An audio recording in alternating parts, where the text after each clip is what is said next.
And we welcome everyone, want everyone to feel welcome here at our commission meeting, and I will call the meeting to order, and we'll start with roll call. Thank you, Madam Chair. Commissioners Skaggs. Here. Korndike. Present. Womack. Here. Volkowski. Present. Talon. Here. Hennessy. Here. Melton. Here. Mast. Here. Breivy. Here. Coleman. Here. Voorhees. Present. Ponstein. Here. Steck. Here. Vice Chair Bolter. Here. Commissioners Jones. Here. Morgan. Here. Antor. Here. Vonk. Here. Chair Salfeld. Madam Chair, you have 18 members present, 1 member absent. You have a quorum. Thank you, Madam Clerk. We will move on to invocation by Commissioner Breivy. Thank you, Chair. Will you all please join me in prayer? Heavenly Father, we thank you for this day. We thank you for the changing of the seasons and the beautiful colors that surround us. We thank you for the opportunity we have been given to lead and serve our community. Please guide our words and actions this evening so we may honor you, and please fill this room with grace and peace so we may be a light unto others. We thank you, Lord, and we praise you. In your name, amen. I pledge allegiance to the flag of the United States of America and to the republic for which it stands, one nation, under God, indivisible, with liberty and justice for all. All right. We're going to move on to item 5, public comment. As is usual, Chair Salfeld typically read the rules, so I will follow his lead. As has been our practice for the past 3 years, public comment is limited to 3 minutes. A person wishing to address the board is requested to state his or her name and address. A person may address the board on matters or issues which are relevant to the county government. The chair may disallow public comment that is unduly repetitious, not relevant to county government, or matters not under consideration by the board. We are hopeful everyone can conduct themselves with respect of our rules and each other. It is important that we can do so for the safety and well-being of all of us here today. With that, I will open the meeting up for public comment and ask that you form one line down the center aisle on a first-come, first-served basis. Welcome. Okay, I'm not bashful. My name's August True, 2958 Reeds Lake Boulevard, Southeast. I've experienced a lot of emotion, as probably a lot of you have too lately. So this I'm entitling Horns of a Dilemma. It's taken from Robert Pirsig's Zen and the Art of Motorcycle Maintenance, whoever you might be familiar with that one. Horns of the Dilemma. Our current community is currently facing a dilemma. My first real life dilemma happened when I was 20 years old. I had enlisted in the Marine Corps at 17 to defend American ideals. I was to come to learn that members of society can have very different attitudes about those ideals. I was stationed in California in the late 60s and became radicalized by the peace movement and came to believe it was wrong for us to be in Vietnam. And in my last year of service, I got my orders to ship out. This created a real moral conflict for me, and I had to find a way forward. I was to learn the solution is to always do the right thing. So now I'm going to try to bring the leaders of this community to a consensus of what the right thing to do to solve this dilemma. There are cliches about history, but in the past I've not seen much application, though I studied avidly my whole life. In these tumultuous times, however, I see many parallels. We can observe how society looks back at events to gain a perspective of our current policies. This is titled Divisions of Class. First, we turned the Native American Indians into immigrants in their own land, and then took it away from them. You're at 2 minutes. Isolated them on reservations that to this day still oppress the entire race. During the 1800s, we used Asian immigrants to help build our railroads, and then banned Chinese immigrants with the Chinese Exclusion Act of 1882. But anti-immigrant sentiment extended beyond Asians among some of America's predominantly Anglo-Saxon Protestant population. Immigrants were resented as unwanted competition for jobs and because of their religious beliefs, especially Irish Catholics. In the 1850s, the anti-immigrant, anti-Catholic Native American Party, more commonly known as the Know Nothings, appropriately, tried to curb immigration. They faded as a political force by the end of the 1850s, but their anti-immigrant nativist sentiment has remained as a part of our political culture. As historian Elliot J. Gorn wrote about the era, appeals to ethnic hatreds allowed men whose livelihoods depended on winning elections to sidestep the more complex and politically dangerous divisions of class. You're at 3 minutes. Thank you very much. Thank you. Good evening. State your name. Good evening, Commissioners. Stephen Wooden. I live at 865 Aberdeen Street, Northeast in Grand Rapids. Coming today to express my sincere frustration and disapproval with the decision made last meeting to withhold the public from the chambers, excluding the chance to give public comment, but under those circumstances being escorted by an armed sheriff deputy. First, frankly, I do think it is a violation of the Open Meetings Act. While an argument could be made that being able to watch the proceedings from a closed-circuit TV in an adjacent room meets an equivalency, I would argue that unless you have a camera on all 19 commissioners and staff, it's very hard to replicate the physical presence that was visualized when the law was originally written. Additionally, I feel like the decision was contrary to the principles, the core principles of American government. I don't believe that anyone should need to be escorted by an armed guard to address their government. And it's for those reasons that I urge that that decision not be made again. In fact, I hope that you will change your rules to prohibit that action from being taken again by the chair or by the commission, that meetings should be available to the public.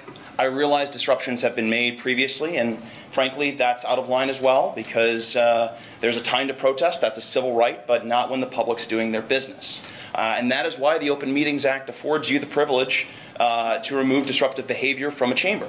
But it does not afford you the right to prohibit everyone. And so I would ask that that decision be nullified, that further meetings be always open to the public. And I also would express my gratitude to the citizens who filed the Open Meetings Act complaint, because, like I said, I believe it was a violation of OMA. Thank you for your service. Thank you for your time, and enjoy the rest of your meeting. Thank you. Thank you. Good evening. Good evening. My name's Frank Lynn, and I live at 3446 Devon Northeast. And I'm not as eloquent as my predecessors, but I want to thank you for restoring the Open Meetings Act. I don't think that those were open meetings that you held 2 weeks ago. And the analogy I think about is, it makes me think about if I was in a classroom and some student in that classroom threw a spitball and we made the whole audience go sit in the corner. You know, all the students sit in the corner. That makes no sense at all. To be excluded from the meetings, I did nothing wrong. You know, why were we excluding the whole public? It's clearly a violation in my mind. So I'm glad you've opened up the meetings again. I hope you don't do what you were doing before.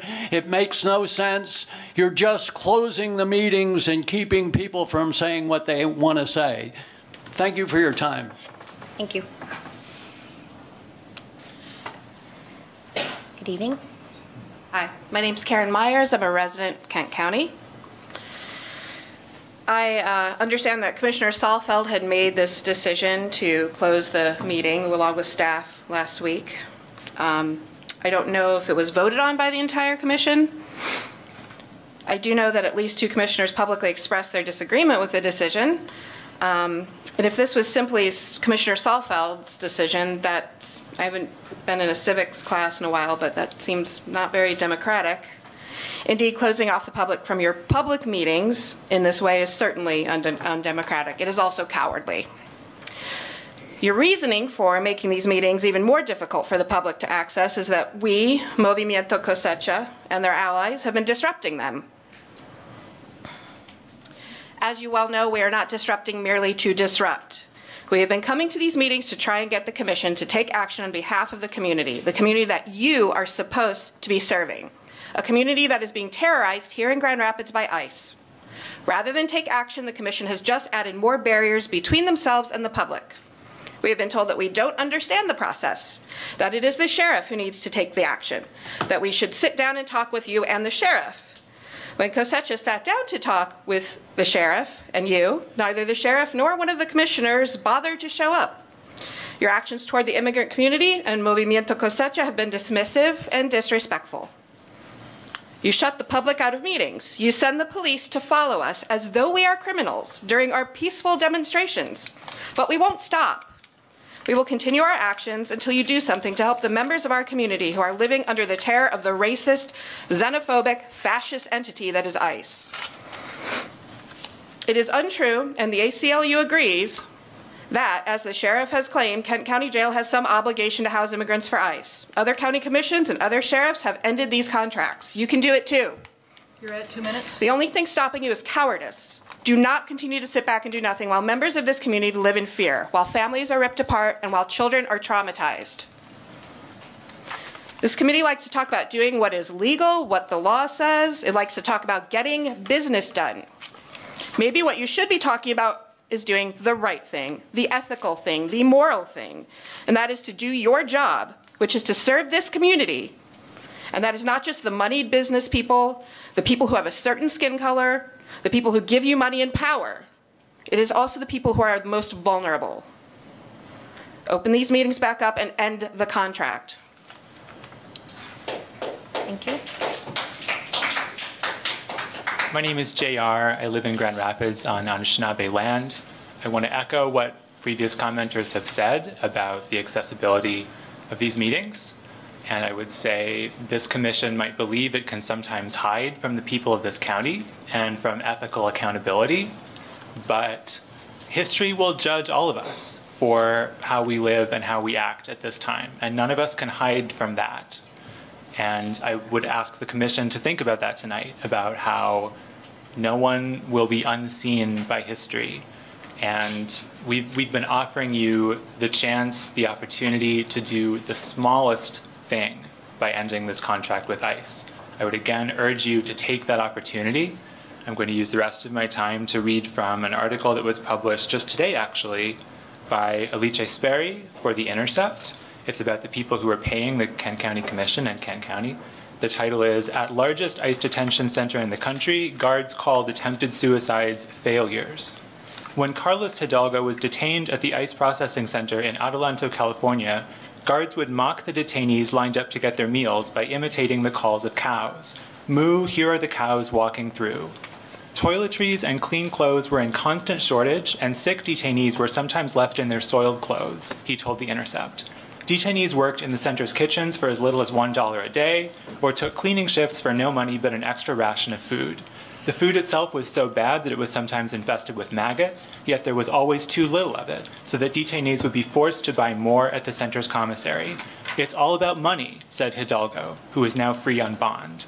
Staff at Adelanto ignored all but the most serious medical emergencies. After Hidalgo witnessed a detainee suffer seizures and staff do nothing to help him, he started organizing a detainee-run response team to help those suffering medical and mental health crises, which were frequent. When he asked the center's staff for help, those working with the GEO Group, the private detention company that runs the center, would refer him to U.S. Immigration and Customs Enforcement. "If I asked ICE, they'd say it's GEO's house, so ask them and go through them," Hidalgo said. Back and forth, so you end up getting nothing. In 2 stints at Adelanto for 9 months in 2014 and 3 in 2016, Hidalgo learned to navigate the system and became a bit of an organizer among the detainees. He arranged for transgender detainees to stay together for protection and helped fellow detainees file formal grievances, earning himself reprimands and once a month in disciplinary segregation. A guard once told him, "They don't pay me enough to give a shit about you." During his time there, 2 detainees tried to hang themselves with their bed sheets. "They just don't give a damn," said Hidalgo. "You're just another number. You're just another detainee."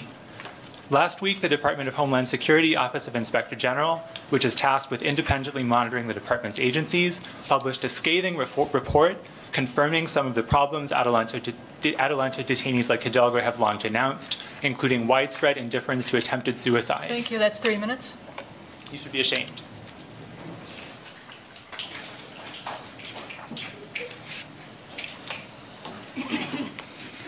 Hi, my name is Idalia Tinoco, and I live in Kent County.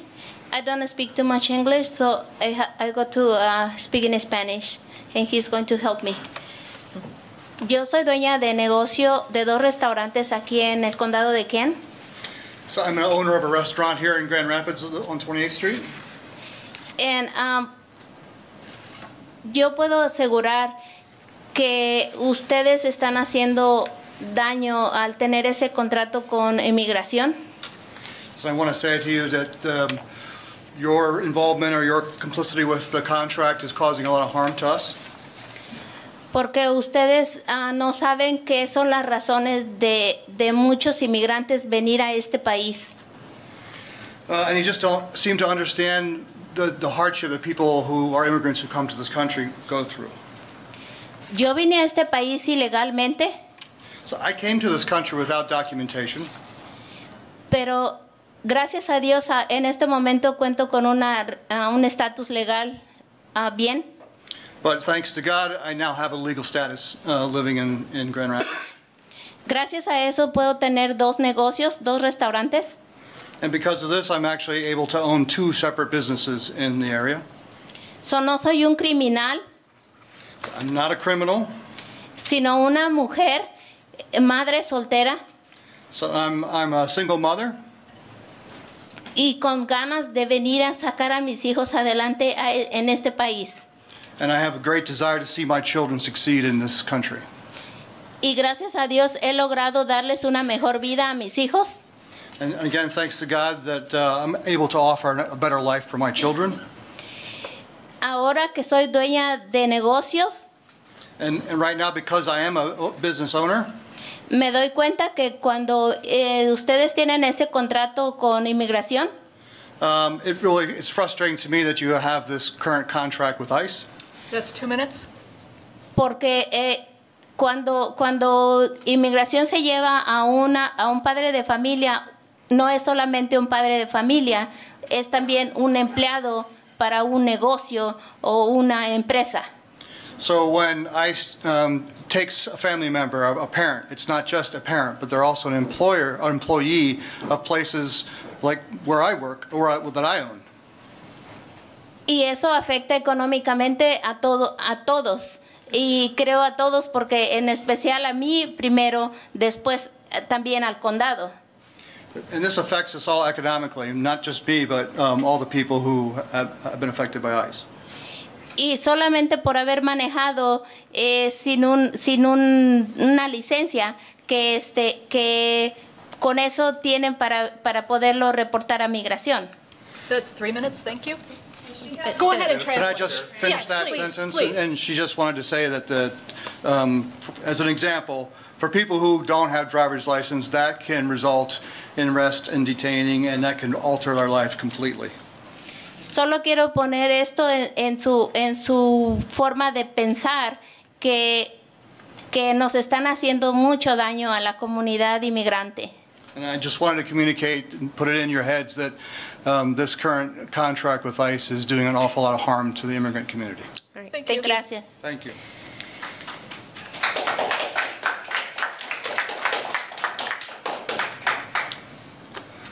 My name is Amy Carpenter. I live on occupied Anishinaabe land, which is called Kent County.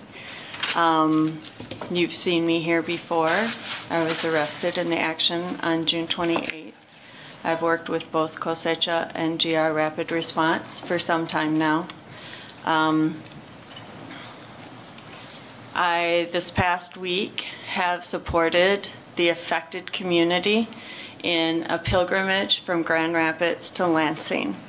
Folks from the affected community walked from Grand Rapids, they left on Friday, to Lansing. They arrived on Tuesday, about 65 miles with support from allies like me in order to fight for licenses for all. We've been told several times, you should go fight at the state level. Well, I think you underestimate the community that you're representing. I think you underestimate how organized they are, how intelligent they are, how they know how these things affect their lives. And I would ask you to really, really listen and look at their work and look at what they're doing. They've brought together the entire folks from the entire state of Michigan in order to make this amazing pilgrimage and go to the steps of the Capitol and demand licenses for all. The contract with ICE is, of course, another piece of the puzzle. It's been made clear that legally Kent County can end this contract with ICE. We can end this fear.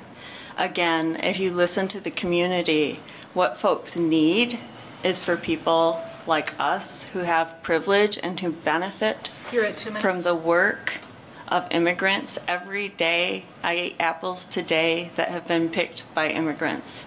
I fed my family today with food that has been grown, harvested, and processed by immigrants. My children ate that food today. When we end a contract with ICE, who has been fascist and violent against members of our community, when we end that contract, we are one pillar in that support for our immigrant neighbors who are working alongside us, whose children go to school with ours, who are attending churches in our community, who are running businesses, who are working with us and our in our lives, our neighbors in every which way. So it's really important that you closed a meeting because you didn't want to listen to this, because you didn't want to be part of this, is a shame. Shame.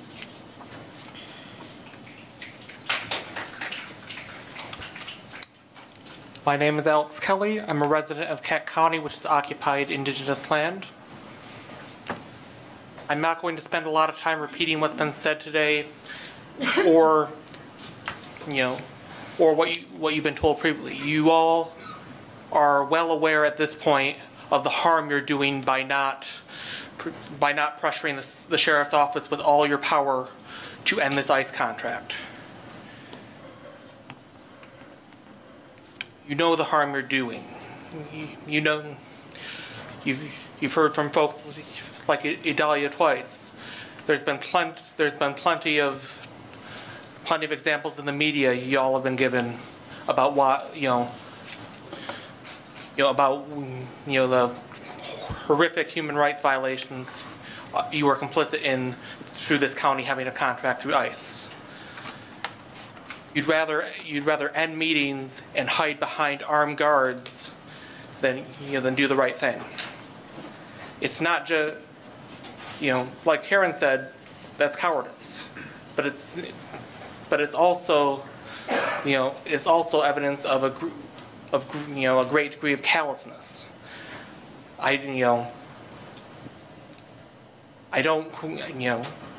understand how you can be aware of the depths of the harm you're doing. Some of you from a party that claims to be for immigrants, yet do this. Some of you would rather joke on social media about this fight than do something.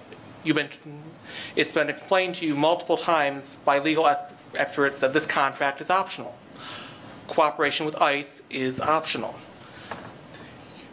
You're choosing to do this because if you're choosing to do this, that means you're okay with it. And that's a shame. You're at 2 minutes. That's a shame, and each and every one of you is complicit. Each and every one of you is complicit in incidents like those attempted suicides. Like the children who've been sexually assaulted by ICE agents. We won't stop disrupting until this contract is ended, until ICE holds are ended. You will not stop seeing us. end this contract or we'll keep coming back.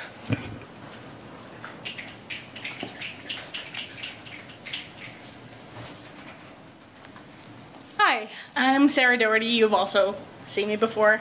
The last time I spoke to this body, I talked about my German immigrant ancestors and about how the doors were open for them, like they were open probably for most of your ancestors, and about how the times that we're living in, we need to be thinking about what does it mean to be good Germans? What does it mean to be complicit in violent systems, in state violence, in ongoing harm to very marginalized people who shouldn't be marginalized because they are such a huge part of our community. I mean, you've heard that. And what I've seen from this body is increasing distance from the people. I feel like it needs to be said a couple more times maybe that the reason that people organize and disrupt powerful bodies is not because it's super fun for us, but because it's a really serious issue that's causing immediate and lasting harm. I don't know how to make you care about that. I feel like you should, because you're our elected representatives, and I've watched you throw your weight around to influence the land bank, over which you have much less direct power than you have over the sheriff's office. Whether or not it's a couple years out that you're talking about using the budget, only a couple of people have actually committed to doing some work on ending the contract.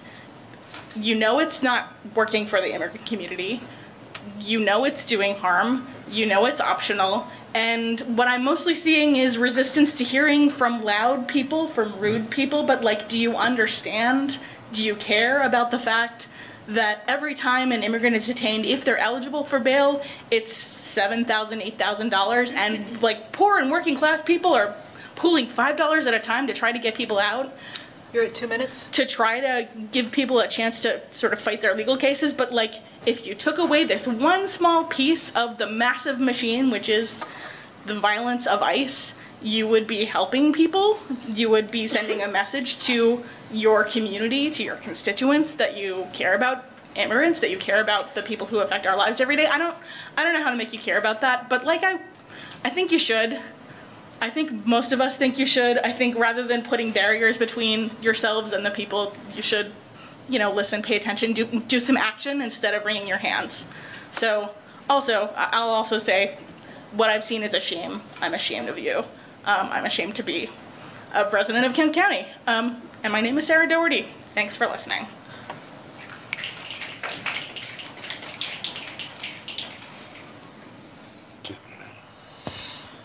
Hi, my name is Rita. I'm from Kent County of Grand Rapids. I'm just here to ask you guys, please, to end the contract, because you guys separating families, you guys sending people back to their countries. When some of us came over here when we were very young, we didn't know that we need papers or we need to be legal, illegal, whatever you guys call it, to be here. Our parents came over here with us because they were looking for a better future for us. We grew up, we went to school, and we didn't know that we needed a license to drive. We didn't know that we need to have papers to be here. And then when we grow up, one of my friends just got deported because he was driving without driving license. And when we were in high school and we started, we needed papers to go to college, we needed papers to get our driving license, we need, for everything. We need our driving license because you getting just deported because you don't have a driving license. He got deported because he didn't have driving license. He was here since he was 2 years old. They sent him back to Guatemala where he didn't know no one over there because all his family was here. It was very hard for him because he really knew how to speak Spanish, because he was raised right over here, because his parents wanted a better future for him, but everything got back just because of we didn't have a driving license, because of the contract that you guys have. Because if he didn't have a driving license to show the police take him, they go to Kent County, and then the immigration got called in. And he didn't deserve that. He had a job. He was doing good. We just work. We pay our taxes, and we don't deserve for you guys to keep doing this to us because we're not doing nothing. You're at 2 minutes. I mean, it's just like all the countries have bad people. All the countries have good people. It's everywhere, not just us illegal, not just the people that don't have no papers. It's everywhere. Everywhere you go is bad and good people. No matter the race, no matter the color, no matter what. Everywhere you go is bad people. Not just because we illegal, we bad and we rapers and we bring bad stuff. We do bring some bad stuff, but we have more better stuff than bad stuff. Here you guys see, we do the hard work because no one wants to go pick up apples, cherries, and the stuff for $9. Well, we have to do it because we need to for a living every day.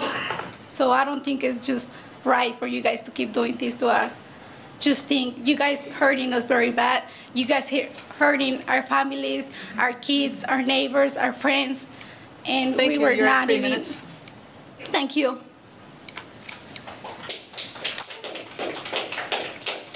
My name is Virginia, and I am a resident of Kent County. And I just wanted to see if any of you have witnessed firsthand a family being destroyed by deportation. Like, so many families are getting ripped apart, and it seems like you can do something about it, but you're not doing it because you're making money out of every deportee that they take. But if you weigh that out, how much you guys are making, now these people that you guys are deporting are the same people that pick our fields, our apples, oranges, fruits and vegetables. What's going to happen with the price of that? It's going to skyrocket because now they're going to have to pay twice as much to have Americans pick our farms. So is it worth it? Not only are the prices of all our fruits and vegetables going to go up, but our meats. How many butchers do you think are Hispanic? How many butchers do you think are actually white that work in the slaughterhouses, turkey farms, egg farms, cow farms? You name it, we do it.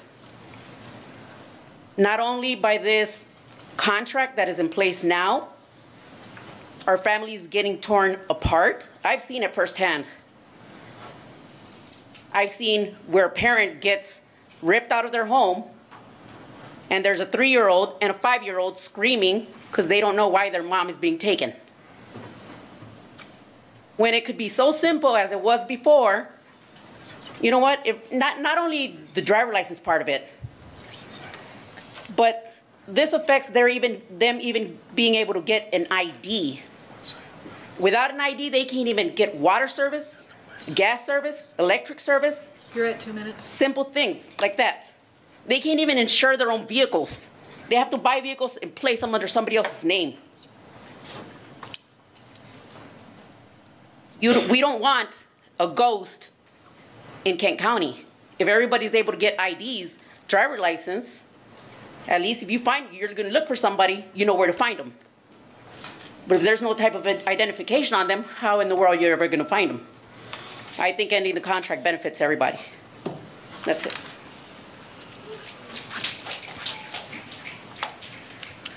Okay, is there any more public comment for tonight? All right, seeing none, we will move on to item 6, the consent agenda, and I will call on Commissioner Breivy. End the contract. When do we want it? Now. When do we want it? End the contract. Support. Now. Support by Commissioner Korndike, moved by Commissioner Breivy. All in favor say aye. Aye. Oh, I'm sorry, we need a roll call. Sorry, Madam Clerk. On the motion to adopt the consent agenda, Commissioners Skaggs. Yes. Korndike. Yes. Womack. Yes. Bulkowski. Yes. Talon. Yes. Hennessy. Yes. Melton. End the contract. Mast. Breivy. Yes. Coleman. Yes. Voorhees. Yes. Ponstein. Yes. Steck. Yes. Vice Chair Bolter. Yes. Commissioners Jones. Yes. Morgan. Yes. Antor. Yes. Vonk. Yes. Chair Salfeld. Madam Chair, you have 18 yeas, 0 nays. The motion passes. The consent agenda is adopted. Thank you, Madam Clerk. We'll move on to item 7, resolutions, and I call on Commissioner Korndike. Thank you, Chair. I would like to move resolution number 87 of today's date from the Health Department, the appointment of our county medical examiner. All right, I have a motion by Commissioner Korndike, support by Commissioner Morgan. Any questions or comments? Seeing none, all in favor say aye. Aye. All opposed? All right, moving on to item 8. Oh, I'm sorry, same item, B. Calling Commissioner Voorhees. Thank you, Madam Chair. I would move Resolution 88 of today's date from the Gerald R. Ford International Airport Authority, the Revenue Refunding Bond Series 2018 from Fiscal Services. I move the adoption. Support. Moved by Commissioner Voorhees, support by Commissioner Korndike. Any questions or comments on this issue? This is a roll call vote. Madam Clerk. Thank you, Madam Chair. On the motion to adopt Resolution 10-11-1888, Commissioners Skaggs. Yes. Korndike. Yes. Womack. Yes. Bulkowski. Yes. Talon. Yes. Hennessy. Yes. Melton. Yes. Mast. Yes. Breivy. Yes. Coleman. Yes. Voorhees. Yes. Ponstein. Yes. Steck. Yes. Vice Chair Bolter. Yes. Commissioners Jones. Yes. Morgan. Yes. Antor. Vonk. Yes. Chair Salfeld. Madam Chair, you have 18 yeas, 0 nays. The motion passes. Resolution 10-11-1888 is adopted. Thank you, Madam Clerk. Moving on to item 8 of our agenda. This is our 1-minute public comment. Do we have any other public comment this evening? 1 minute. Come on up. Can you please state your name and address too? Reverend Dietrich Tupper, 4750 Summer Creek Lane. I'm sorry, I'm new to the area. Kentwood, Michigan. Thank you. Welcome. Also, Pastor, thank you. Also, Pastor, New Faith Temple Church of God in Christ, 1701 Kalamazoo Avenue in the city of Grand Rapids, Michigan. I also serve as president of New Faith Temple Community Development Corporation, which is a nonprofit 501c3. Thank you for this opportunity just to share a few things.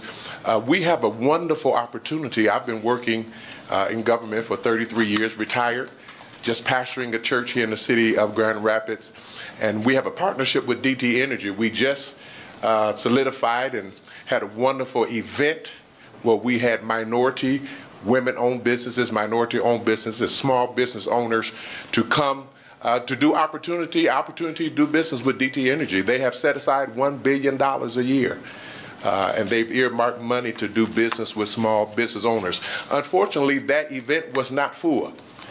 We did have about 50 or 60 small business owners at that event. It was just enough to keep them interested in coming back to the Western End and to the Grand Rapids, Kent County area. And so we need to do better in order to support our small business owners, those who are struggling, having a difficult time, to help them economically, to lift themselves up. We also, in conjunction with that, we're also having some what we call the Week of Warmth, which is sponsored by DTE Energy. We have tickets for a VIP reception. The president of DTE Energy, as well as the vice president, will be at that event. I think it's a great opportunity. I know my minute is over. Yeah. It's a great opportunity for this August body to come and talk with the president, the vice president of DTE Energy, and executives that will be there. I have tickets for a VIP reception. If you can't come to anything else, if you don't stay for the concert, it's a free concert afterwards, a Christian concert that they will be sharing, and they have gospel artists coming. But if you don't come for anything else, I have VIP reception tickets here. I'll make sure I leave those with the clerk. Perfect. And we look forward to seeing you all at the reception. Thank you. Thank you, and welcome to Kent County. Thank you for coming tonight. Thank you. All right, any other 1-minute public comments tonight? All right, seeing none, we'll move on to item 9, which is commissioner reports. Any reports tonight? Commissioner Talon. Thank you, Chair. The Grand Rapids Downtown Development Authority met yesterday morning. 2 things I want to call to your attention.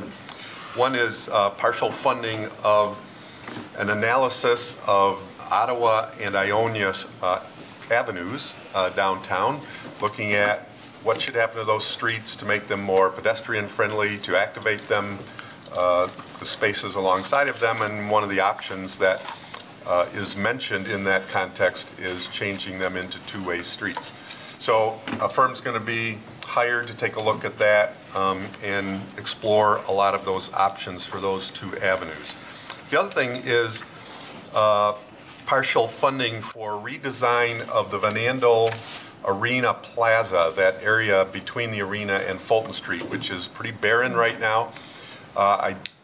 Those that are connected with the Convention Arena Authority might know that there's apparently some issues with security and for arenas all over the country, and they are taking steps to ensure greater security. So in conjunction with that, there's going to be redesign of that plaza, as well as the alleyway next to Van Andel Arena.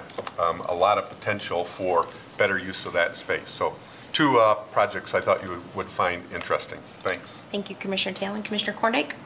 Thank you, Chair. I'd just like to report as Chair of the Airport, we continue to break our passenger activity numbers every month. And as a matter of fact, we have closed our parking ramp 50-plus times this year due to it being full.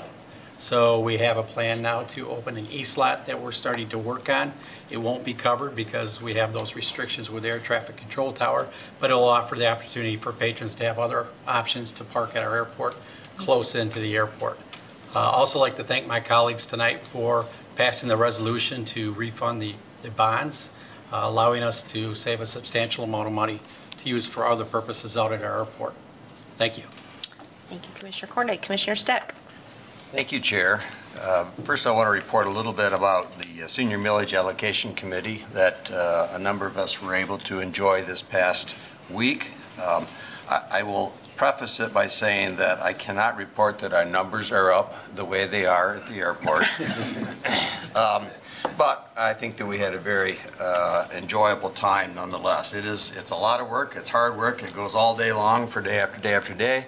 But my colleagues, Commissioner Hennessy, Commissioner Bolter, thank you for joining us this year, as well as Matthew and Sandra, spent a lot of time working through this allocation process. For those of you that haven't done it, I'm sure there's long lines to take over, but it really is an enjoyable experience. It's an opportunity to hear about so much that's going on in our community, so many good things, so many good organizations, and it really is a great blessing to be able to have some small role to play in the decisions about how we take these funds and leverage them for all that gets done for our seniors. Second item. I think I spend more time with the LRE than with my wife. I don't think I know. I'm sorry. Lakeshore Regional Entity conversations, negotiations with Beacon to reestablish a new structure for how we propose to do the behavioral health funding throughout this region continues. We are on the cusp. I've said it before, but I think we really are on the cusp of reaching a resolution on a contract that is proposed to be submitted here to the Executive Committee, which will be meeting tomorrow, and then to the full board, which meets next week. And it looks like we will be able to accomplish the restructuring that we've been looking for some time. So I really do look forward to next meeting being able to report that not only is it on the cusp, but actually got signed. And then just briefly to acknowledge the work of some of my other colleagues, including Commissioner Bolter again, and Matthew for joining us with the Crisis Center work, which we are continuing to carry forward to explore how we can best provide for our Crisis Center in this community. I think that conversation continues to gel, and we continue to look for a good resolution from that. And then finally, I would be remiss if we didn't say something, if I didn't say something acknowledging I'm pleased to be back into our format here with a traditional meeting. I am very pleased and acknowledge the public that appeared and presented their case to us and reaffirm that we do not want to close out our public. We want to listen. We want to hear. And while we may not always agree, and sometimes some of us are slower and some of us are faster, we all at this table want to have our public engage us. So I'm pleased that we went the way we did tonight. Thank you, Commissioner Steck, and I think the LRE, we're all excited to hear the finality of that. So fingers crossed. Commissioner Jones. Thank you, Chair. I just want to bring up two reports. The first one is the Kent County Parks Foundation did have a very successful event with Something's Grilling, and I'd like to just continue to reiterate what a wonderful collaboration that is with public and municipality work together in order to help Kent County Parks. I'd also like to say at Grand Valley Metro Council, we welcomed the new city manager from Grand Rapids, Mark Washington, and if you haven't met him, I highly recommend you take some time to introduce yourself. He was a great addition to the Metro Council. Mayor Bliss won't be filling that seat. It'll be the city manager now of Grand Rapids, and I thought I would let you know that he did a really great job, and I'm glad that he's on Grand Valley Metro Council as well. Thank you. Thank you, Commissioner Jones. Any more reports? Seeing none, we'll move on to Commissioner Miscellaneous. Any miscellaneous tonight? Commissioner Bukowski. Sure. Got to spend too much time outside today. And one of the things that I did is I went to a non-ribbon cutting at the new Ottawa Hills playground. It's a piece of the Ottawa Hills High School campus that was, I think, given to the city of Grand Rapids to construct Grand Rapids' first universally designed playground. So include children of all abilities to play together, not only children who have, I'll just leave it at that because then I stumble on myself and my friends get mad at me for what labels I use.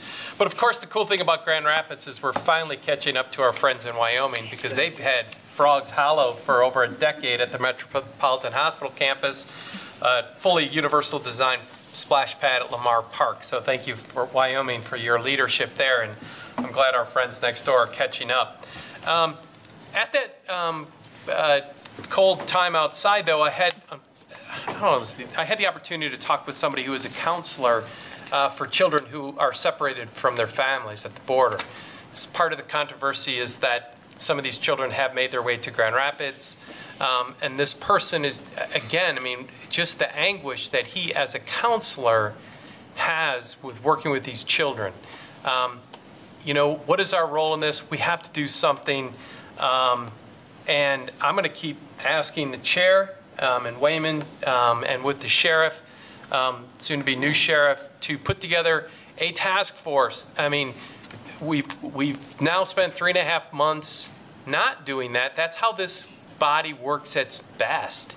Others don't like it when we work really slow, but that's how we do it really well. We can really look at this issue and we can see, you know, the courage that was mentioned of Movimiento Cosecha when these people walked to Lansing and the weather on the weekend was even worse, and walked to Lansing, and people from all over the state came together and said, we have to do something different about licenses, and how are we, again, destroying families.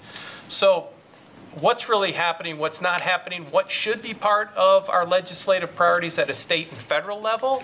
Because again, like most at this table, I know immigration is a federal issue, and for 20 years the feds have chosen not to do it.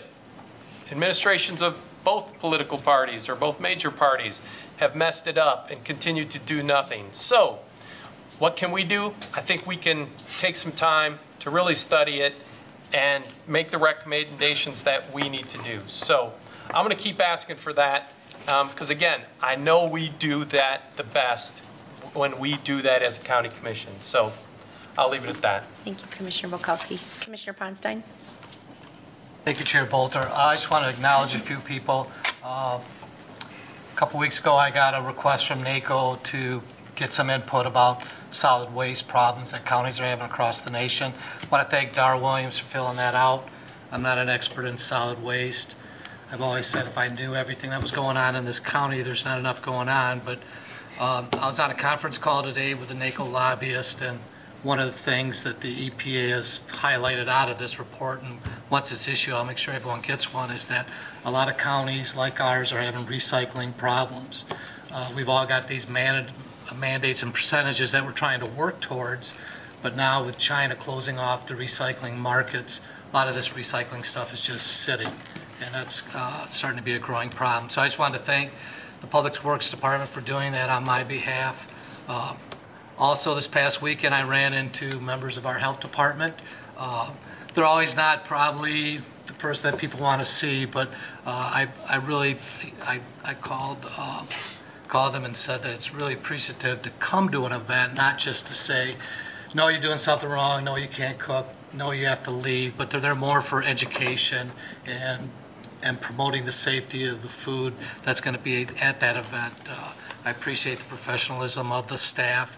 And also, a few months ago, I had them interact with a business that had a concern with the county, and the same thing was extended there.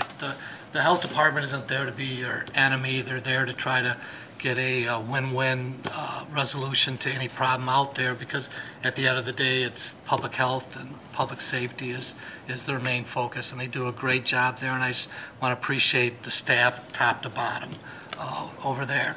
And then finally, I had an opportunity to go to St. Joseph County a couple weeks ago for the SMART meeting. I always say if you've been to one county, you've been to one county. St. Joseph, just like us, have problems that we're facing. They also have a great park system. They also have rentals that are booked a year in advance. But every county's in this together. It's good to learn and look at different things that they're doing. Yes, they have veteran homeless problems too, just like we do. One thing that was something that stood out to me about the visit is they've had this, I don't want to say an eyesore, but a closed hotel that's been there for probably about 10 years now. And the county finally decided to purchase it, and they're going to be converting it into a senior center. It's got a pool in it, so they hope to renovate that. But the partners throughout the community of St. Joseph also said, we need a new home for the senior meals. So the commercial kitchen that was already in that hotel is a perfect fit for them. And then what they're going to do with the hotel rooms, they're going to be converted to affordable senior housing. So hopefully in a year or two from now, when I go back there to take a look, that'll be done. It'll be interesting on what they did. But we've got 83 great counties in this state that make us the one state that we are. And it's very unique, and I just wanted to pass that along, and I missed Harold and his cookies.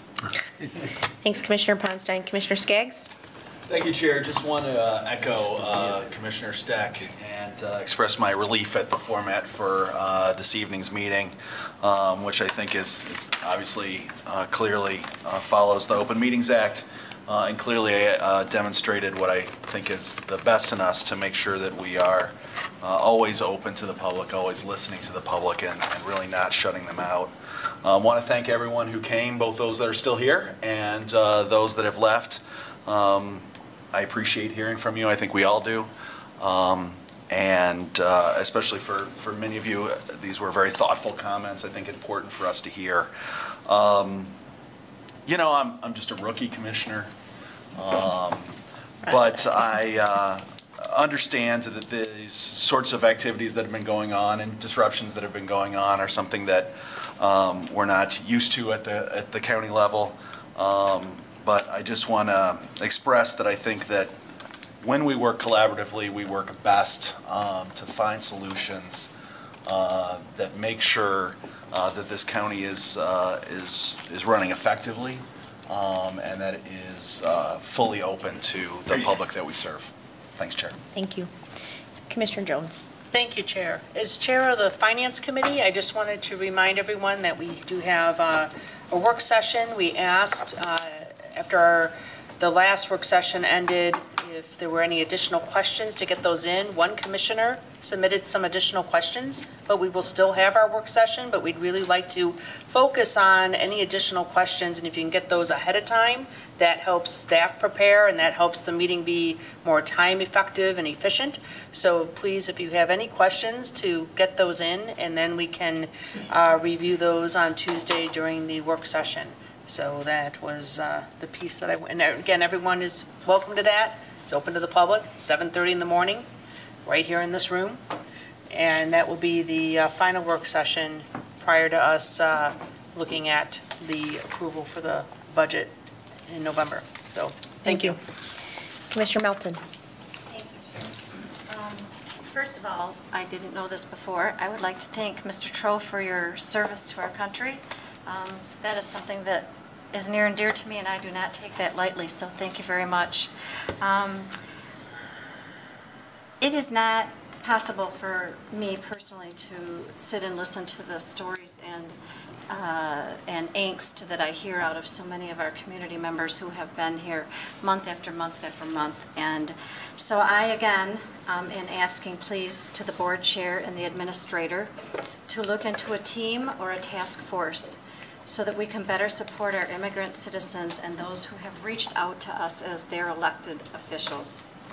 In my opinion, we have been elected to maintain and hopefully improve the quality of life here in Kent County for all of our citizens, not just for a few. And there are many who do not have a voice, and I know that personally from the area, the district that I live in, and that happens to be yours. I didn't get your name, but welcome. I think you are in my district. I love Kentwood. So again, I am offering my time, my services, and whatever I can do to be part of the solution.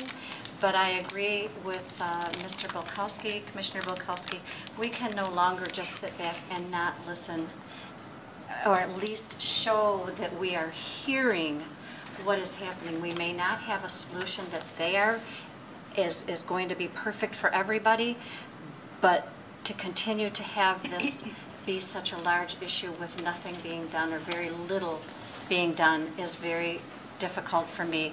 I thank you for opening up the meeting tonight. I was not here on the 27th. I just heard about it. Imagine my surprise when I come home and one of my neighbors is in my face and said, "What were you doing?" So I'm really glad that we have made this, again, an open meeting. It's what it should be. Thank you. Thank you. Commissioner Talon. Thank you, Chair. I want to echo the request of some of my colleagues that we take a look at some way of addressing the damage that's occurring to members of our community by the actions of ICE. And I realized as I was listening to some of the testimony this morning that I am probably pretty privileged in being able, did I say this morning? Yeah, you're so used to it. Sorry. It's dark out. I thought he was sleeping through that meeting. You know, I feel pretty privileged to have been able to be part of some informal meetings with the sheriff and the undersheriff and some members of the community.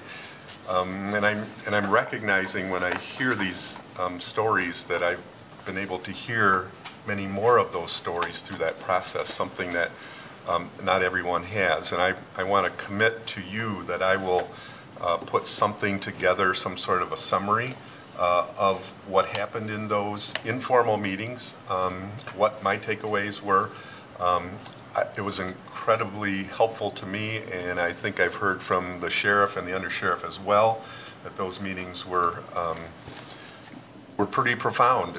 We learned a lot from each other, and the folks from the community that were in those meetings learned a lot about how the Sheriff's Department works, how the County Commission works. So I want to share some of that stuff with you, and perhaps that can also be a bit of a backdrop to whatever actions that we take moving forward, because there are things that we as a county can do, whether it's in the health department, whether it's in our support of programs in the schools to help mitigate those effects that we keep hearing are happening in the community. Thank you, Commissioner Talon. I look forward to getting that. Commissioner Womack. Yes, I'd like to welcome Dietrich Tupper, Reverend Dietrich Tupper, to our beautiful city. And we'll be doing all I can to assist with bringing more people out to your event. Also, for my constituents in Kent County, I would like to let them know that I was not a part of the suspension of our public comment from our chambers. And the majority of these commissioners were not a part of that, even though it was reported in the media that the commission has done this. It was really not something we had a chance to vote to. We only had a chance to react to it once we showed up to that meeting.